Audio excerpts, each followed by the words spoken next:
Nah, itu kan musim hujan, banyak penyakit, banyak nyamuk. Banyak nyamuk ternyata bisa menyebarkan penyakit, yaitu demam berdarah dengue. Dan banyak nih mitos masyarakat yang berkembang bahwa katanya kalau kena demam berdarah maka bisa diatasi dengan minum jus kurma atau jambu nih. Benar nggak ya? Mitos atau fakta? Langsung kita tanya dengan dokter spesialis penyakit dalam, Dr. Wisman dari Wisnu. Halo dokter. Halo, Dok. Sudah hadir bersama kami. Terima kasih banyak dokter. Gimana nih dok? Mitos atau fakta nih dok? Apa ini? Yang mana? Katanya kalau sakit demam berdarah ini bisa diatasi dengan mengkonsumsi jus kurma. Mitos atau fakta dok? Mitos. Mitos ya? Mitos. Jadi kalau ditanya apakah bisa menyembuhkan, jawabannya jelas banget mitos. Intinya sebenarnya kan kita perlu cairan. Jadi mau cairan, mau jus apa aja boleh gitu. Mau kurma, mau jambu, mau bangkuang gitu apa aja boleh gitu. Jadi bukan kurmanya atau bukan jus buah apa, tapi lebih ke cairannya. Cairannya ya? Karena kan banyak yang hilang cairannya dok ya ketika demam berdarah ya? Betul. Ya, prinsipnya cairan ya, bukan mau jus buah apa, apa. Kalau ini orang jangan dipercaya dulu. Iya betul, spesifik kurmanya gitu sih sama sekali enggak ya gitu. Ini kan tadi spesifik ke kurmanya gitu. Enggak mitos lah, mitos. Oke, kita masih punya mitos atau fakta berikutnya nih dok. Bahwa demam disertai mimisan pasti sakit demam berdarah dengue. Mitos atau fakta? Mitos. Mitos. Karena sebenarnya semua demam yang tinggi itu bisa menyebabkan mimisan gitu ya. Apalagi ya bahkan nggak pakai demam aja juga bisa mimisan gitu loh. Jadi tidak betul. Ada banyak sekali penyebab demam, baik virus, baik itu bakteri, itu bisa bikin demam kalau dia sampai tinggi sekali. Demam tinggi ya, itu sampai berapa Celcius dok kira-kira? Sensitivitas orang-orang pembuluh darah di situ beda-beda. Ada yang baru 39 udah pecah, ada yang 38 udah pecah, ada yang harus sampai 40 gitu. Tapi memang harus tinggi sih. Oke, jadi itu bisa timbul akibat apa saja demam ya, nggak apa mesti saja. demam Iya, dengue. Gitu. Ya, dok. Berikutnya nih dok, mitos atau fakta bahwa jika demam berdarah sebaiknya minum jus jambu atau angkat untuk meningkatkan trombosit. Mitos atau fakta? Ini mitos atau fakta dok? Mitos. Mitos semua ya dari tadi. Oke, ini mitos. Kenapa? Karena tadi ya udah disinggung juga bahwa sebenarnya yang dipentingkan itu adalah cairannya. Jadi minum jus apa saja boleh. Nah, ini spesifik banget tadi jus jambu sama angkat. Angkat itu sebenarnya sangat tidak disarankan untuk orang-orang yang demam berdarah. Kenapa? Karena kalau orang minum angkat itu buang air kecilnya dan air besarnya bisa menjadi warna merah. Sedangkan itu adalah salah satu tanda kalau orangnya ada perdarahan atau tidak kan juga merah. Takutnya nyaru gitu loh. Iya, betul. Ini angkaknya atau ini perdarahan. Iya, padahal kalau dia sudah sampai perdarahan di saluran cerna itu kan sesuatu yang serius gitu kan. Malah jadi tidak bisa terdeteksi gitu. Jadi kami-kami yang dirawat itu kita sepakat untuk dokter-dokter jangan sampai minum angkak. Gitu. Selanjutnya kita masih punya mitos atau fakta bahwa nyamuk Aedes aegypti penyebab demam berdarah cenderung menggigit pada siang hari. Mitos atau fakta nih dok? Kalau jam 10 tuh siang atau pagi ya? Itu masih pagi menjelang siang dok. Oke, jadi gimana jawabnya ya? Soalnya sebenarnya yang sering itu adalah pagi atau sore. Atau sore. Ya, jadi jawabnya apa ini ya? Mitos lah ya, gitu mitos ya. Karena kalau pagi itu bukan bagus deh. Yang banyak menggigit itu antara jam 8 sampai jam 10 pagi-pagi, sama sore-sore sekitar jam 3 atau jam 4 sampai jam 5 atau jam 6. Itu gitu. Nyamuknya beredar nyamuknya ya? lagi antri justru kalau diperhatikan itu jamnya adalah jam anak sekolah. Nah, dan jam main dok, sore-sore kan? Betul, jam paginya jam lagi di sekolah yang memang ya bukan iniin sekolahnya ya, tapi kan kita nggak tahu kalau di sekolah gitu kan. Sedangkan satu lagi jam main juga banyak di kebun dan lain-lain gitu. Memang itu jam-jam jadi sensitif. Ini mitos dok ya? Kalau siang hari jamnya mitos. Mitos ya? Mitos, oke. Tapi tetap aja ya kalau misalnya digigit nyamuk, tetap harus waspada juga ya dok ya? Mungkin kalau gigit nyamuk, kalau saya sih bisa ya, pas digigit tuh nyamuknya kita lihat aja warnanya apa gitu. Bagaimana dok cara mengenali bahwa ini nyamuk Aedes aegypti? Gampang sih sebenarnya, nyamuknya khas banget, belang-belang. Belang-belang ya? Belang-belang, hitam-putih, iya betul, khas banget. Dan dia agak lama ya, kalau saya ngeliat dia agak lama minumnya ya? Agak kurang ajar ya. Udah kita goyang gini dia masih nempel gitu loh. Ya, iya, jadi gitu kita bisa lihat, oh ini Aedes aegypti. Dan yang itu betina doang loh. Jadi hanya aneh betina ya, yang suka enggak. gigit itu yang memang menularkan itu adalah nyamuk yang betina. Oke, masyarakat mungkin ingin tahu nih ya dok ya prosesnya nih dok dari mulai digigit oleh si Aedes aegypti betina sampai muncul gejala. Berapa hari dok mulai dari digigit nyamuk sampai muncul gejala? Oh oke. Nah, ini berapa hari, Dok, mulai muncul gejala ketika semenjak digigit nyamuk?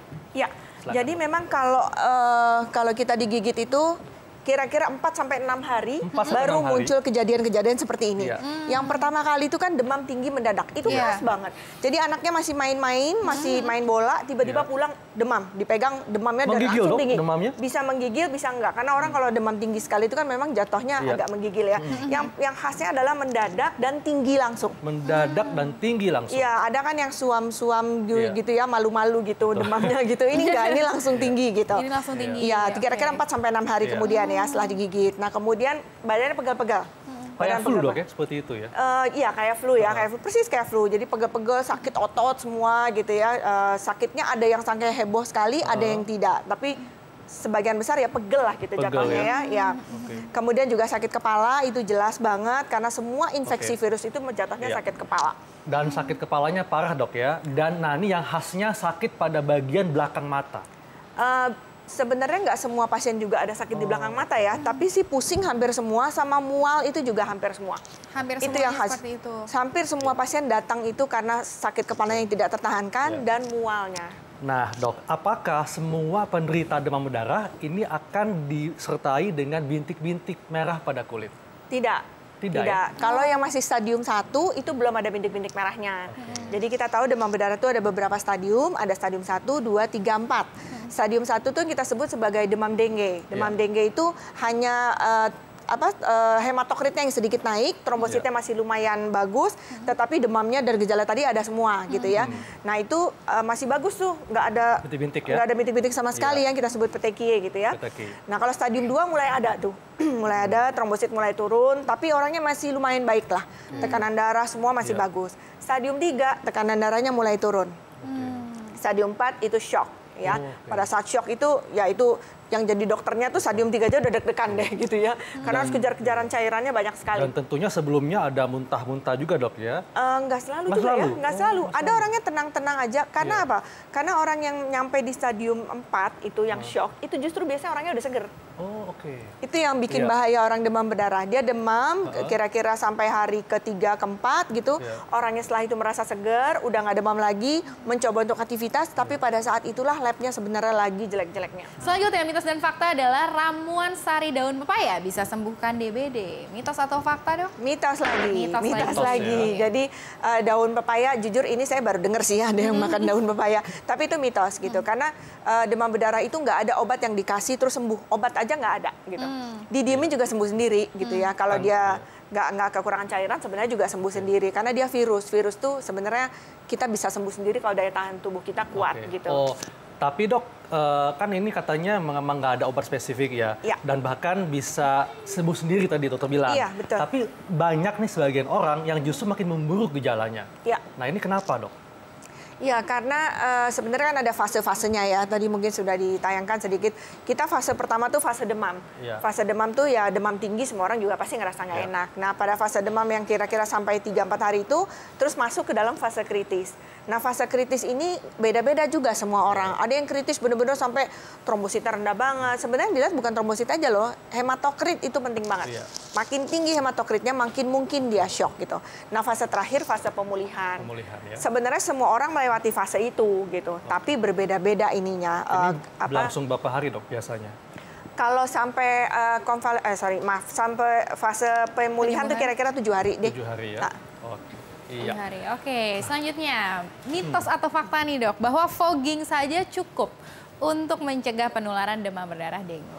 mitos lagi. Mitos lagi. Mitos lagi. Tidak Oke. cukup ya, Dok, ya. Harus Enggak. ditambahkan apa, Dok? Yang iklan-iklan itu loh, 3M ya Iya. gitu. Jadi 3M, jadi kita pertama harus menutup, jadi semua ada yang kelihatan Yang bisa menampung menampung air, air, itu ditutup. Kemudian Menguras bak mandi? mengubur dan menguras. menguras. Jadi yang kita punya kaleng-kaleng bekas atap itu sebaiknya dikubur. Iya. Kemudian juga yang terakhir kita sebaiknya menguras. Atau M yang ketiga ada yang bilang menguras bak mandi, atau ada juga yang menaburkan abate. Abate ya, Iya. supaya jentik-jentik nyamuknya mati ya. Iya, karena kan kalau yang di fogging hanya yang dewasa aja. Iya, jentik-jentiknya nggak kena. Iya, jadinya betul. ya. Selanjutnya nih, Oke. Dok, mitos atau fakta, jika sudah terkena demam berdarah, tidak akan terkena lagi. Iya. Mitos lagi. Mitos lagi. Iya, mitos lagi. Kenapa? Karena virus demam berdarah tuh ada 4 macam, ada 4 strain ya. Nah, 4 ini kalau orang udah kena yang tipe 1, bisa aja dia kena yang tipe 2 di berikutnya. Bisa aja kena yang tipe 3 gitu. Jadi tapi biasanya sih nggak berulang ya, tipe 1 besoknya tipe 1 lagi, biasanya sih nggak. Jadi kenanya yang tipe-tipe lain. Jadi masih bisa terkena kembali. Oke. Nah, ternyata ada juga nih sebagian tokoh yang pernah menderita demam berdarah denggi. Siapa saja mereka kita akan lihat sesaat lagi, tetap di acara Ayo Dok Sehat.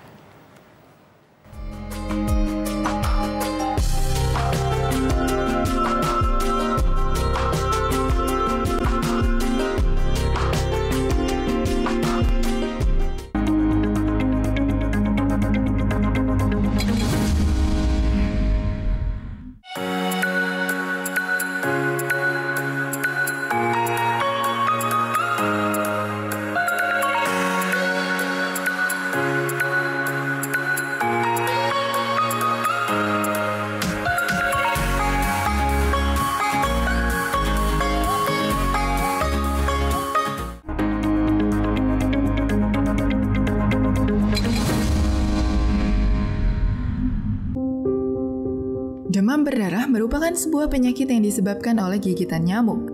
Hal ini dapat terjadi dikarenakan rumah atau tempat tinggal tidak dijaga kebersihannya. Bahkan bisa menyebabkan nyamuk tersebut berkembang biak. Kalau cinta sudah direkayasa dengan gaya canggih luar biasa.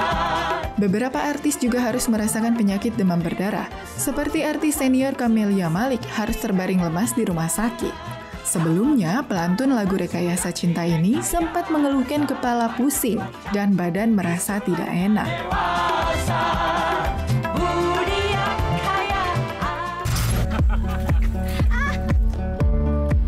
Artis cantik Franda juga diharuskan beristirahat lantaran terserang demam berdarah. Pemain film Marmut Merah Jambu ini harus terbaring lemas di rumah sakit usai melakukan syuting dari luar kota.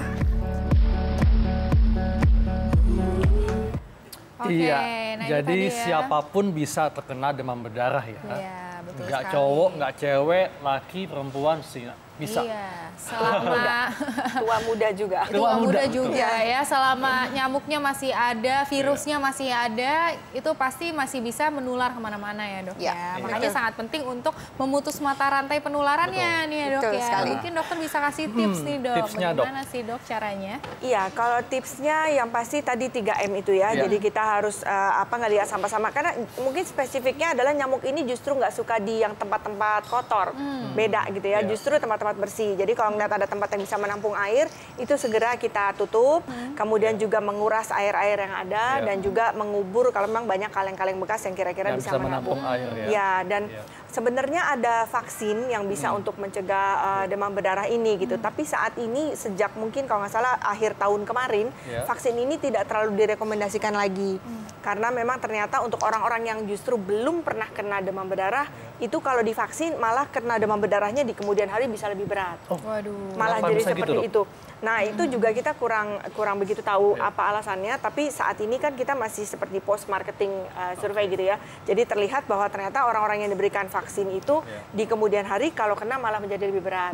Tapi untuk orang-orang yang sudah pernah kena demam berdarah, vaksin ini cukup efektif gitu.